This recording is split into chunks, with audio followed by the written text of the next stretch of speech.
kepala, dada, perut ke bawah. Dari 3 bagian ini yang paling merepotkan kita biasanya yang bawah, hawa nafsu. Gimana sih cara mengendalikannya? Nah, malam hari ini kita membahas itu. Yuk, kita lanjutkan ya, bahas intinya.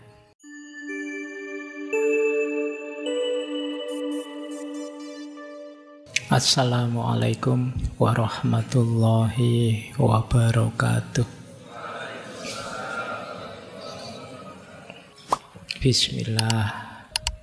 Mari kita lanjutkan lagi belajar kita, ngaji kita. Baik, bismillah ya, kita mulai.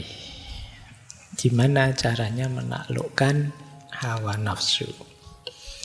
Yang pertama, kita awali dari self-awareness dulu. Kita sadari dulu diri kita untuk tahu posisinya nafsu itu di mana dan bagaimana. Ya sebagaimana para ulama, para sufi, Ibnul Jauzi juga meyakini bahwa manusia itu hakikatnya ya ruhaninya. Jadi sederhana kita sering bilang manusia itu jasmani, rohani. Nah, yang inti dari manusia itu ruhaninya. Jadi kita itu hakikatnya makhluk ruhani yang diberi casing jasad seperti ini. Berarti esensi kita itu ada di balik yang fisik ini. Dan bentuknya apa? Esensi di balik fisik yang rohani tadi namanya kita menyebut jiwa atau nafas. Jadi ini nanti dibedakan ya, nafas yang jiwa dengan nafas yang syahwaniyah atau syahwah, atau kita menambahi kalau di Indonesia dikasih kata-kata hawa nafsu, syahwat. Jadi karena kalau di Indonesia syahwat itu ya bahasa Indonesia ini nafsu. Tapi di sini nafas artinya jiwa. Jadi esensi kita itu ada di nafas, ada di jiwa. Fisik ini hanya casing. Kalau kata Imam Ghazali, fisik ini kholaq, ciptaan yang sifatnya ijbari. Jadi casing itu pokoknya diberi paketan jadi. Beda dengan nafas jiwa. Kalau jiwa itu isinya banyak paket potensi. Bisa ini, bisa itu. Mau jahat bisa, mau baik bisa, itu ada di jiwa. Tapi kalau fisik ini paket, sudah paket jadi. Kita tidak bisa nawar.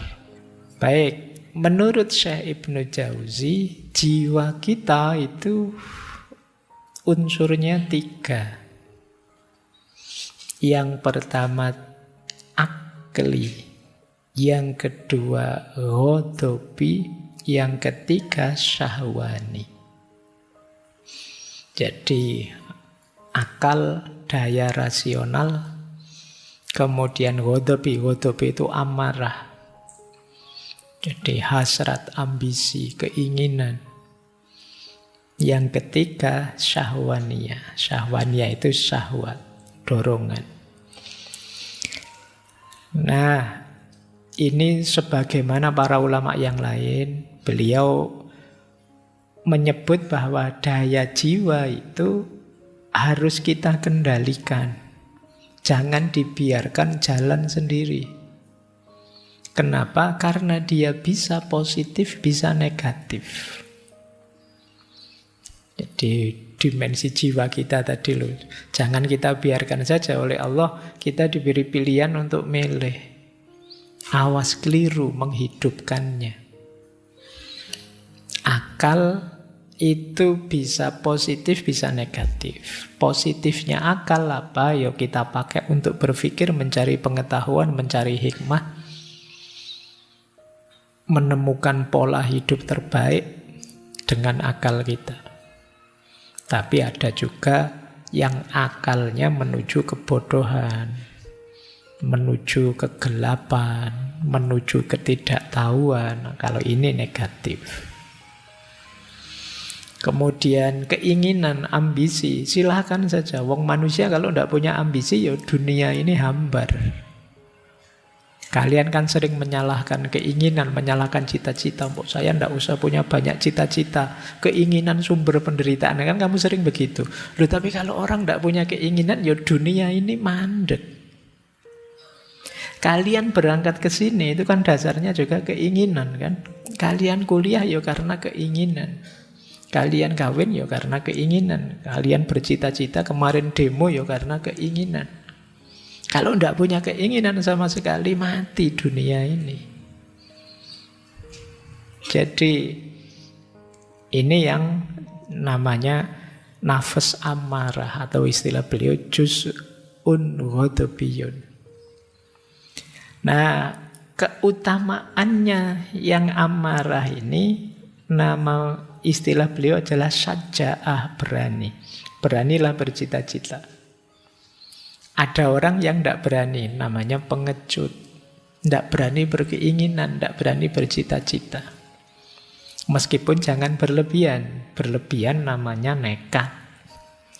Jadi berani itu sudah tengah-tengah, sudah pas. Berani itu kan berarti orang penuh perhitungan.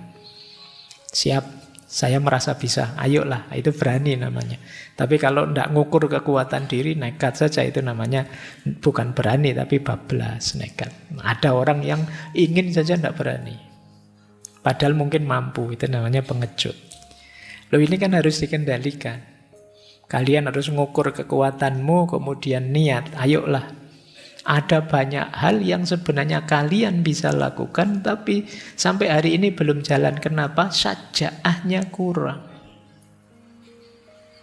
Terlalu banyak pertimbangan, ketakutan ini, ketakutan itu. Saya pingin sih Pak, apalah, sholat tahajud yang tekun gitu. Tapi nanti kalau jam tidur saya berkurang, jangan-jangan nanti saya sakit ini, sakit itu. Syaja'ahnya kurang berarti. Saya pingin sih Pak tekun, rajin kayak teman-teman itu. Tapi kan tidak mesti sukses kan, tekun itu kadang-kadang juga hasilnya tidak sesuai harapan. Jadi kamu mikir aneh-aneh, akhirnya tidak jalan. Padahal sebenarnya kamu bisa. Itu berarti syaja'ahnya kurang. Boleh kamu cek nanti ya, ada berapa banyak rencanamu yang sampai hari ini tidak jalan. Padahal kalian sudah merencana sejak dulu semester 1. Mungkin dulu sebelum kamu kuliah misalnya, di awal-awal kayak sekarang banyak mahasiswa baru itu, di pikirannya idealisme banyak sekali. Besok ya kalau bisa saya, rajin ke perpus lah, disambi, kalau Senin Kemis puasa lah, disambi, nanti kalau sering-sering bikin tulisan, kalau kos-kosannya di dekat masjid, nanti tiap hari ke masjid, terus bisa itikaf, bayanganmu kan ngono. Begitu dilakukan, tidak ada yang jalan sama sekali. Itu kalau bahasa ini namanya kurang syaja'ahnya. Kamu tidak berani memulai untuk hal-hal baik yang sebenarnya sudah kamu niatkan. Maka ini harus hidup nafas bagian kedua ini, meskipun jangan berlebihan, meskipun jangan tidak dikontrol. Yang ketiga ada nafas syahwaniyah. Kalau ini berhubungan dengan makan, minum, kawin, dan yang sejenis itu. Syahwat. Mencari nikmat, mencari enak. Nah, itu syahwat namanya. Loh, ini harus dituruti, harus dipenuhi, meskipun sama seperti tadi. Jangan berlebihan, jangan kekurangan. Pasnya nafsu syahwaniyah namanya iffah. Iffah itu menjaga diri, menjaga kehormatan diri, itu iffah. Penuhi secukupnya, kalian akan terhormat. Kalau tidak kalian penuhi, hidupmu sengsara.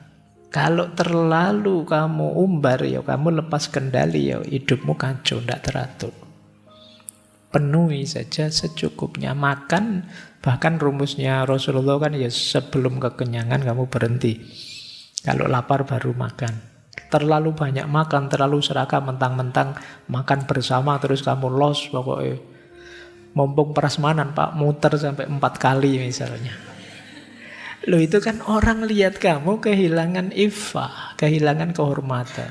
Kamu diketawain orang, kamu dipandang rendah orang. Terlalu ngumbar apalah nafsu kawin, nafsu itu kan juga orang melihatnya kehilangan kehormatanmu. Alah, tiap hari kok mikir seks terus guyonane itu, terus kan orang terus melihatmu jadi negatif. Itu yang disebut iffah. Penuhi saja secukupnya, jadi bekal kekuatanmu untuk menempuh hidup yang lebih baik. Jangan tidak dipenuhi, akan mengganggu.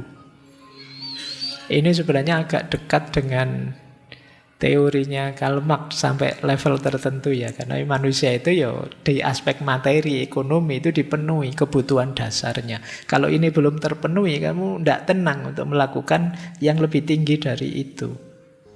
Kalau perutmu lapar, diajak belajar, diajak diskusi, ya puyeng, yang terbayang angkringan sama kafe. Tapi kalau sudah kenyang, sudah nyaman, kamu bisa belajar lebih anteng.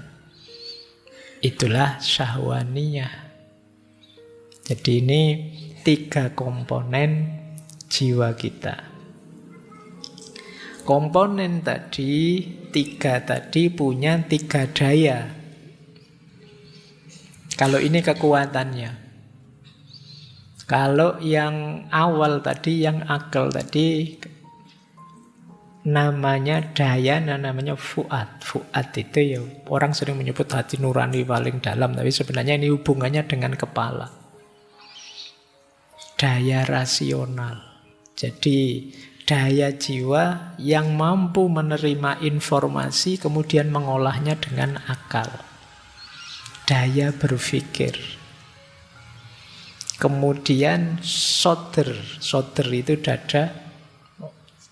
Ini simbolnya dada, maksudnya hati berhubungan dengan rasa. Kemudian hawa. Hawa itu daya yang tadi ya, yang ketiga syahwaniyah tadi, berhubungan dengan perut dan kemaluan.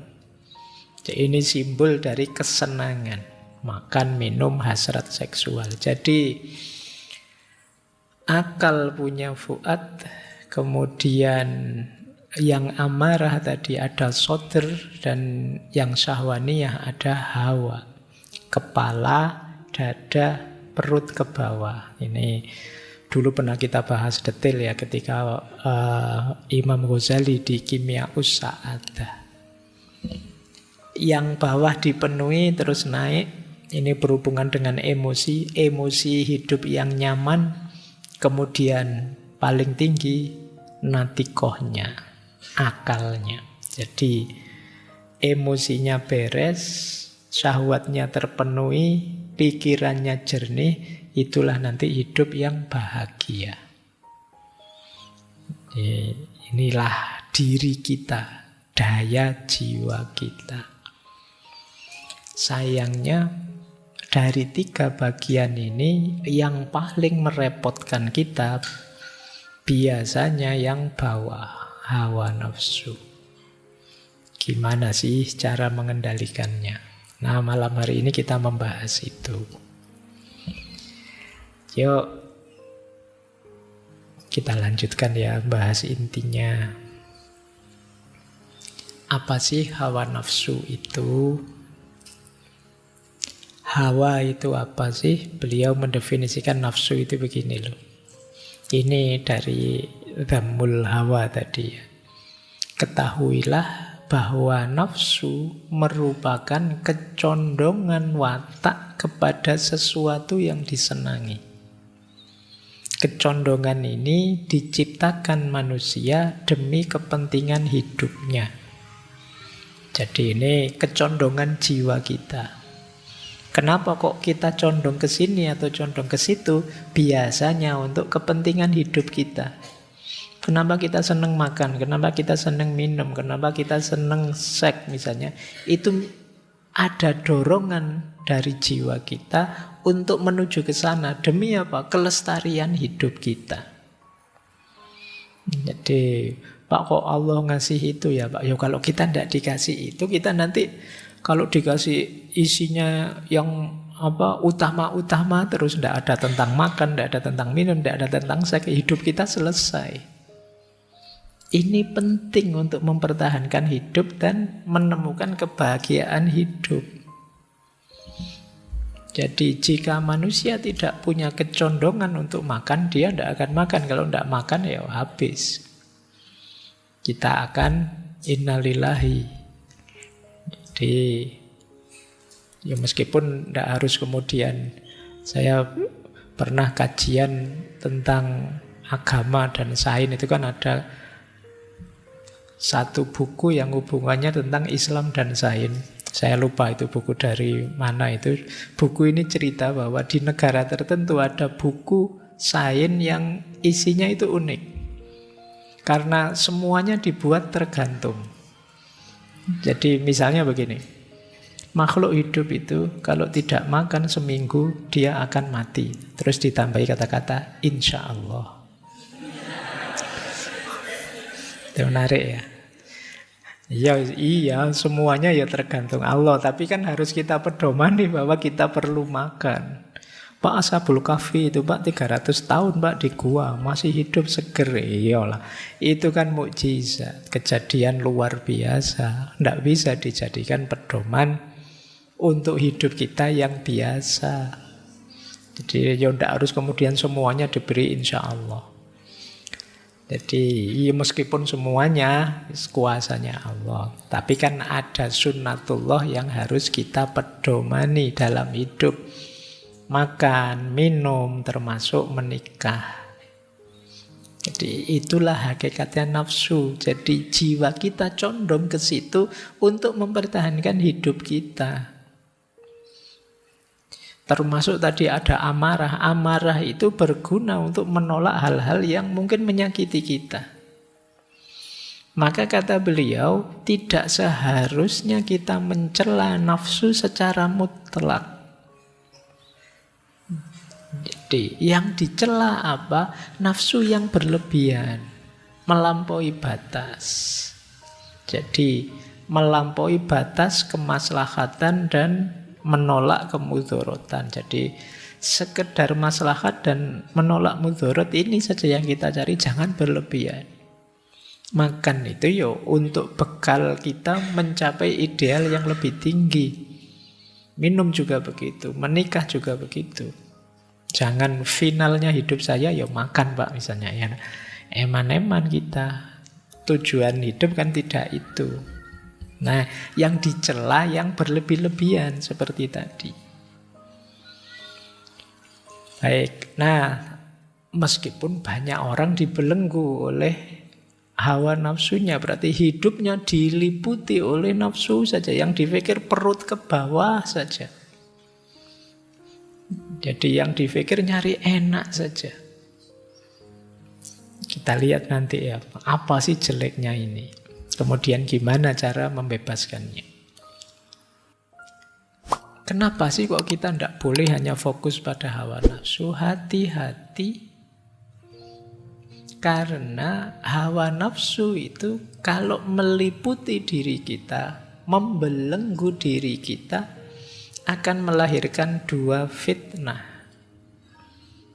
Kata Syekh Ibnu Jauzi, yang pertama namanya syubhat, yang kedua namanya syahwat. Syubhat itu hal yang tidak jelas, samar-samar, yang membuat kita ragu-ragu. Jadi ini godaannya nafsu sudah. Membuat kita bingung, membuat kita tidak mantap, membuat kita tidak yakin. Ini permainannya nafsu. Yang kedua syahwat. Jadi, syahwat itu dorongan insting atau fitrah yang membuat kita cenderung, yang kalau kita melenceng tidak terkendali, dia menghancurkan kita. Jadi gara-gara syahwat ini, hidup kita, jiwa kita bisa hancur. Nanti di kitabnya Syekh Ibnu Jauzi menyebut setidaknya ada 17 macam syahwat yang kalau tidak kita kendalikan bisa menghancurkan jiwa kita. Ini kita cek ya, semoga tidak ada sama sekali dalam diri kita. Semoga. Yang pertama birahi. Usia-usia kalian ini biasanya yo sering tergoda di sini yo. Kawin merasa belum mampu. Ndak kawin kok tiap hari dipameri gitu-gitu misalnya. Pikiranmu kan itu ya, salahmu dewe yang kamu buka itu terus. Ini bisa menghancurkan jiwa, kamu kepikiran tiap hari, pikiranmu penuh dengan gambar yang begitu-begitu misalnya, itu birahi namanya. Yang kedua rakus, tamak, enak dan tidak mau berhenti, ingin terus-terusan. Jadi sudah nikmat, ingin nambah lagi, tidak mau berhenti. Ini rakus namanya. Tidak tahu kapan ngerem. Yang ketiga, kekuasaan. Nah, ini contohnya banyak. Jadi, kalau sudah masuk ke situ, tidak mau berhenti, ingin terus. Hati-hati, godaan semacam ini menghancurkan jiwa. Jadi merusak. Kalau jiwa kita sudah hancur, gelap dia, tidak peka lagi mana hitam, mana putih, mana baik, mana buruk. Jadi birahi, kerakusan, kekuasaan, kalau tidak kita kendalikan akan menghancurkan hidup kita. Yang keempat bakhil, pelit. Ini egois. Tidak mau berbagi kesenangan, kebahagiaan, kegembiraan. Semua mau diborong sendiri, nyari enaknya sendiri dan keluarganya. Itu bakhil namanya. Kok ketawa kalian? Kali ini contohnya. Terus yang kelima, boros, tabdzir, menyia-nyiakan apa saja. Mungkin di kita yang sering kita boroskan, wong kita bukan orang kaya, biasanya yang kita boroskan waktu. Jadi penggunaan waktu kita itu tidak efektif. Ini merusak jiwa. Jadi waktu berlalu dan kita merasa bukan apa-apa, itu menyakitkan bagi jiwa kita. Cirinya kita sering kaget. Loh, sudah seminggu. Besok sudah kuliah, kok cepet libur ya. Itu kemungkinan waktunya tidak kamu manfaatkan secara optimal, jadi kamu kaget.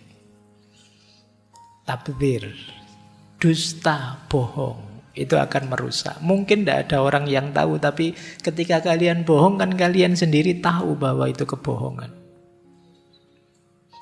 Jadi diam-diam kalian sedang merusak dirimu sendiri. Dengki. Tidak senang lihat temannya senang, susah kalau lihat orang lain berhasil, itu dengki. Ini penyakit yang paling merusak. Makanya kalau di surat Al-Falaq itu kita diminta berdoa secara khusus. Wa min syarri hasidin idza hasad. Dari orang-orang yang hasud ketika dia hasad itu karena orang dengki itu dia rela dirinya hancur asal orang yang dia benci juga hancur.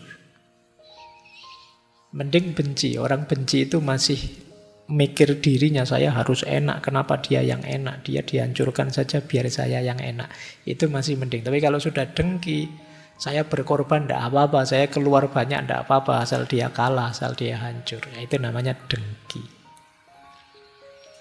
Dendam juga begitu.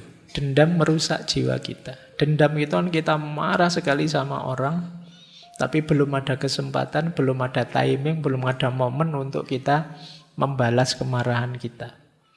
Kita simpan, kita pendam dalam diri kita. Ini dendam ini kita ingin menghancurkan orang, tapi yang kita racuni diri kita sendiri. Karena kemarahan itu kita simpan terus dalam diri kita. Marah juga begitu. Marah ini di banyak, bahkan para filosof juga wanti-wanti kita hati-hati dengan kemarahan. Kalau sedang marah, mending cooling down, minggir.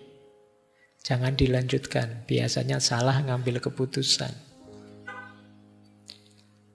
Sombong, kalau ini tidak perlu dijelaskan ya, ini penyakit yang sulit kita deteksi tapi kadang-kadang muncul. Penyakitnya orang baik, penyakitnya orang sukses itu sombong. Oke, dan sombong itu tidak harus milih siapa saja bisa sombong. Ada yang menyombongkan kepandaiannya, ada juga orang yang menyombongkan ketidakpandaiannya. Wes bodoh sombong lagi. Ngomong keras keliru dan bangga. Nah, ini kadang-kadang banyak yang begitu juga. Ujub. Ujub ini agak unik ya. Sebenarnya dekat dengan sombong. Merasa tinggi, merasa besar. Nunggu dipuji orang. Siapa yang lebih hebat dari saya sekarang di Indonesia, itu ujub namanya. Jadi, baik. Riak, suka pamer. Ini hari ini kan peradaban kita peradaban pamer. Apa wae dipamerkan. Kita sedang ngapain saja dipamerkan. Sekali ngaji gini mungkin yang posting berapa saya tidak tahu. Ngaji baru sekali tapi postingannya sudah 11 kali. Ngajinya baru 40 menit. Nah, ya nanti kalau ditegur, mbok jangan banyak-banyak pamer. Ini bukan pamer ini tahadus bin nikmah ini. Kayaknya padahal pas ngaji yo ngantuk, yo pulangnya yo kapok-kapok itu, tapi yo tetap pokoknya baik. Yo hati-hati, dijaga sendiri-sendiri hatinya. Nah, ini menarik yang nomor 13. Ini istilah dari beliau. Fudzulul fikr. Ini mungkin kalau bahasa Inggrisnya overthinking mungkin ya. Nah, sekarang kalian bisa pakai bahasa Arabnya. Fudzulul fikr. Itu membuat orang tidak sehat jiwanya. Keterlaluan, kokean mikir. Stres karepe dhewe. Nah, padahal tidak ada apa-apa. Terlalu bulat mikirnya, akhirnya ya dia sedih sendiri, sumpek sendiri. Wong cuma ndak ada apa-apa.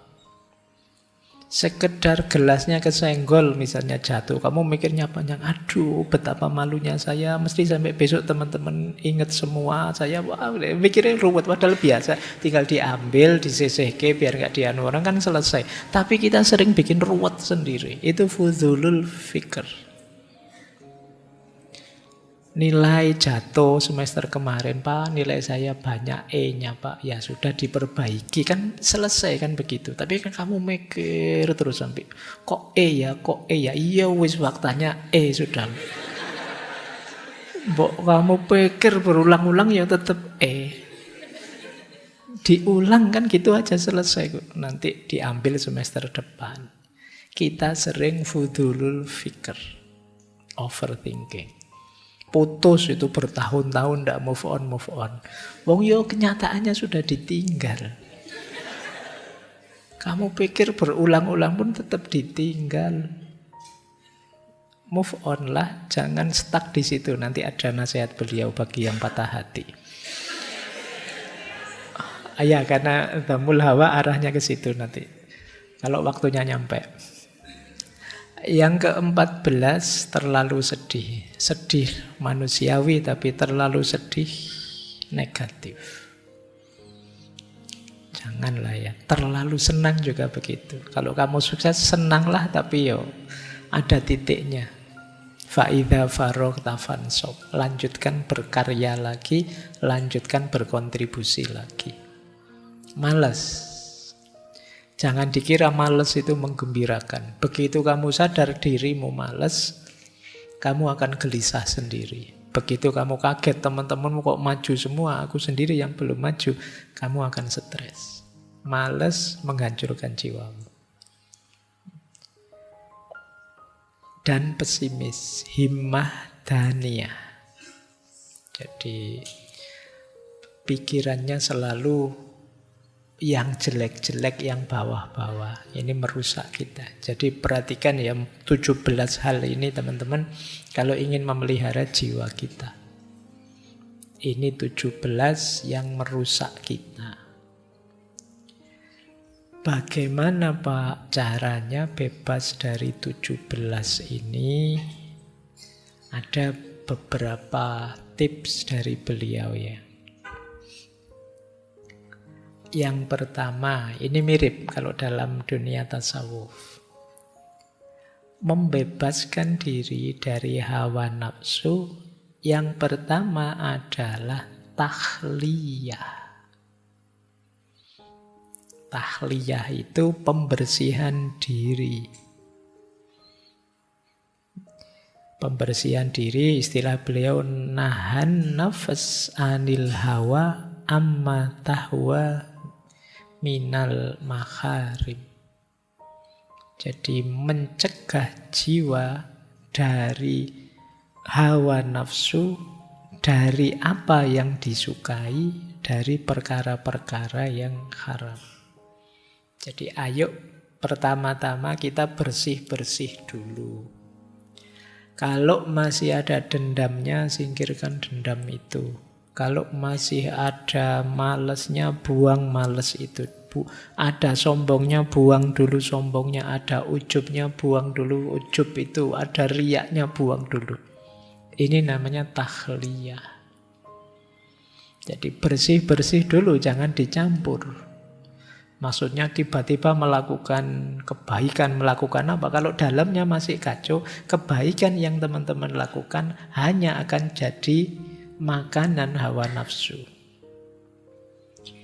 Pak, saya akan tutupi kejelekan tadi dengan sedekah misalnya.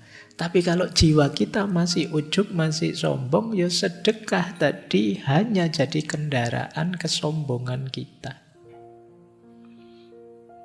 Pak, saya akan membantu orang lain. Nah, membantu orang itu kalau kita masih ada iri, dengki, mungkin bagian dari pelampiasan iri, dengki kita. Maka yang lebih penting pertama-tama bersih-bersihnya. Namanya tahliyah.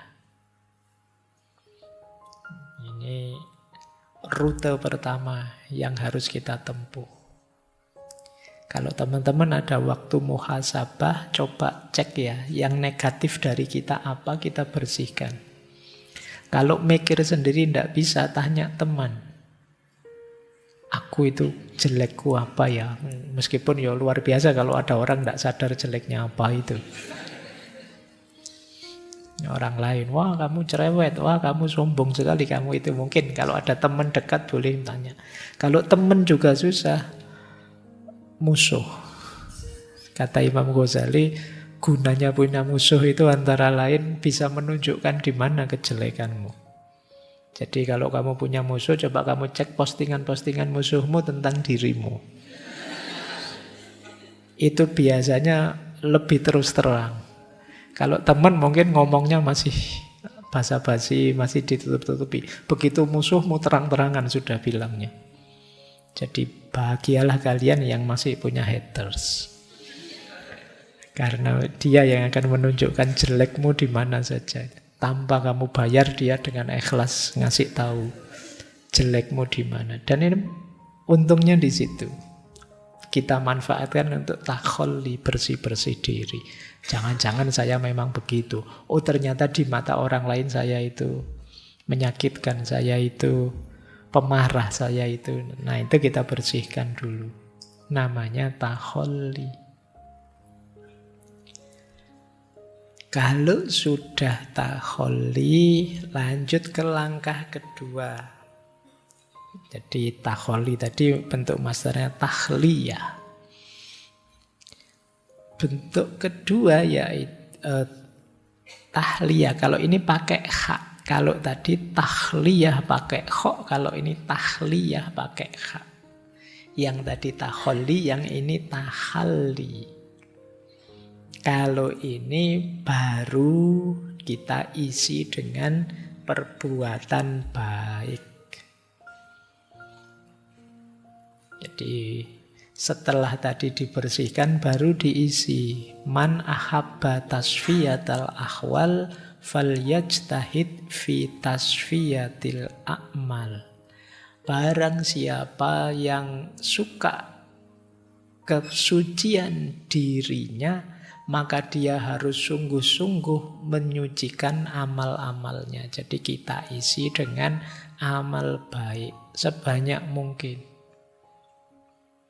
Kalau versinya Syekh Ibnul Jauzi, rutenya tahliyah itu ini, mendaki makom-makom ini. Yang pertama mujahadatun nafas tadi ya, memerangi nafsu yang jelek-jelek. Setelah itu kita tobat. Setelah itu kita sabar dalam menjalankan kebaikan. Setelah itu kita muhasabah, mengevaluasi apa yang masih kurang, apa yang keliru dari yang sudah saya jalankan selama ini. Setelah itu tafakur, merenungi diri. Merancang apa yang harus aku lakukan, apa yang jangan aku lakukan. Kemudian kita hiasi kebaikan itu dengan khauf, rasa takut pada Allah, sekaligus roja, harapan pada Allah. Puncaknya mahabbah. Ini saya jelaskan cepat ya, karena masing-masing nanti ada pembahasannya sendiri-sendiri. Tapi tidak malam hari ini. Karena panjang, kayak saya jelaskan satu-satu. Malam hari ini kita fokus melawan hawa nafsunya dulu. Kapan-kapan kita belajar. Taubat sudah pernah kita bahas, sabar sudah, muhasabah sudah, tafakur pada saatnya, khauf dan roja sudah, mahabbah sudah sering. Kalian cari satu-satu di temanya ngaji filsafat. Kalau saya jelaskan nanti ngulang. Inilah rute tahliyah. Rutenya tahalli, tapi syaratnya tahalli dulu, bersih-bersih diri. Saya lanjutkan. Nah, proses ketiga, istilah beliau kalau sudah tahliyah, sekarang tahqiq ubudiyah. Kalau tadi kan hubungan kita dengan Allah. Kita bersihkan diri, kita isi dengan kebaikan-kebaikan. Sekarang kita tahqiq. Tahqiq itu kita aktualkan diri kita yang sudah baik. Kita aktualkan dalam kehidupan sehari-hari. Ini namanya tahqiq ubudiyah. Jadi inilah nanti yang istilahnya Syekh Ibnul Jauzi disebut abid. Inilah seorang hamba yang sejati. Yang hidupnya didedikasikan untuk ibadah kepada Allah saja. Ketika dia melakukan ibadah kepada Allah itu sebagai buahnya, otomatis dia jadi orang baik. Ketika dia jadi orang baik, dia bisa berkontribusi positif pada lingkungan dan masyarakatnya. Jadi abid itu jangan dikira orang yang ibadah saja terus di masjid saja isinya. Tidak begitu. Abid itu orang yang memang fokusnya kehambaan. Tapi dengan fokus kehambaan itu justru memuncak kemanusiaannya. Jadi tidak kok lupa dengan kehidupan kemanusiaannya. Makanya banyak para sufi itu yang dulu sekaligus pejuang. Banyak para sufi yang juga pahlawan. Membebaskan diri dari penjajahan. Bukan berarti terus mereka tidak peduli agamanya. Atau kemudian meninggalkan dunianya. Tidak, dua-duanya jalan. Menjadi manusia itu yang paling ideal adalah sekaligus menjadi hamba. Menjadi hamba yang paling ideal, ia menjadi manusia. Jadi ini satu paket sebenarnya. Itu kalau istilahnya Syekh Ibnul Jauzi tahqiqul ubudiyah. Jadi aktualisasi atau realisasi dari jiwa yang sudah bersih, sudah suci dalam penghambaan kepada Tuhan. Jadi ini rutenya. Saya belum menjelaskan tipsnya ya. Tips tahliyah gimana, tahaliyah gimana. Tapi diawali dari bersih-bersih, kemudian diisi dengan perbuatan baik, kemudian dibiaskan, diaktualkan dalam kehidupan sehari-hari.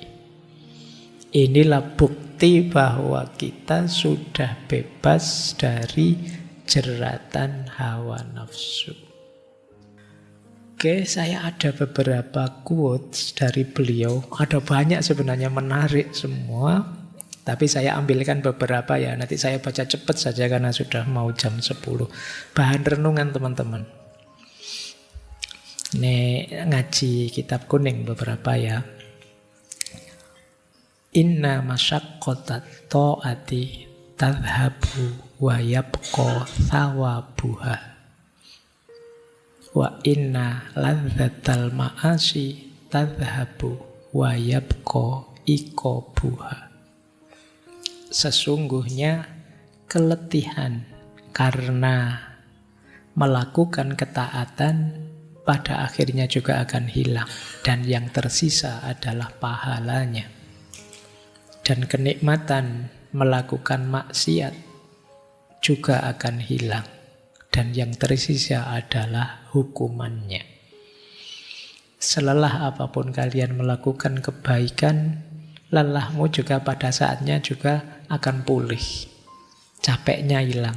Tapi sekarang yang sisa adalah pahalanya, kebaikan buahnya. Tapi kemaksiatan, senikmat apapun kamu rasakan, ya nikmatnya pada saatnya juga akan hilang. Tapi kalau itu kemaksiatan, yang tersisa adalah hukuman dan efeknya. Kalian siap-siap merasakan itu. Lanjut. Wah, ini terpotong sebentar. Kalimatnya terpotong ya. Sofih wasamih.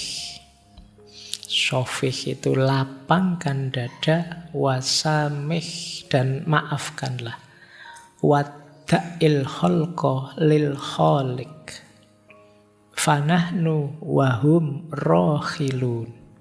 Af'alul khaira mas tashur tahu. Jadi maafkanlah, lapangkanlah dada. Jangan pendendam, jangan susah memaafkan orang lain. Biarlah urusan makhluk diurusi oleh kholiknya. Kita dendam itu kan sebenarnya ingin mengambil jatahnya Tuhan, menghukum orang. Jadi biarlah itu urusannya Allah saja. Fanahnu wahum rohilun. Kita dan mereka itu adalah sama-sama orang yang sedang berjalan pergi. Ya kita ini sama-sama akan meninggalkan dunia, maka ayo sibuk dengan diri kita. If'alil khaira mahmastashghurtahu. Lakukan kebaikan meskipun hal-hal yang kamu anggap sepele. Fa innaka la tadri ayyu hasanatin tudkhilukal jannah. Engkau tidak tahu kebaikan yang mana yang memasukkanmu ke dalam surga. Tidak usah sibuk mikir jeleknya orang, salahnya orang. Maafkan saja, lapang dada pada semuanya. Biarkan urusannya Allah. Mereka itu jangan ngurusi mereka, karena kita dan mereka sama. Sama-sama nanti akan meninggalkan dunia ini. Lakukan kebaikan sekecil apapun, seremeh apapun, karena kita tidak tahu kebaikan mana yang membawa kita ke surga.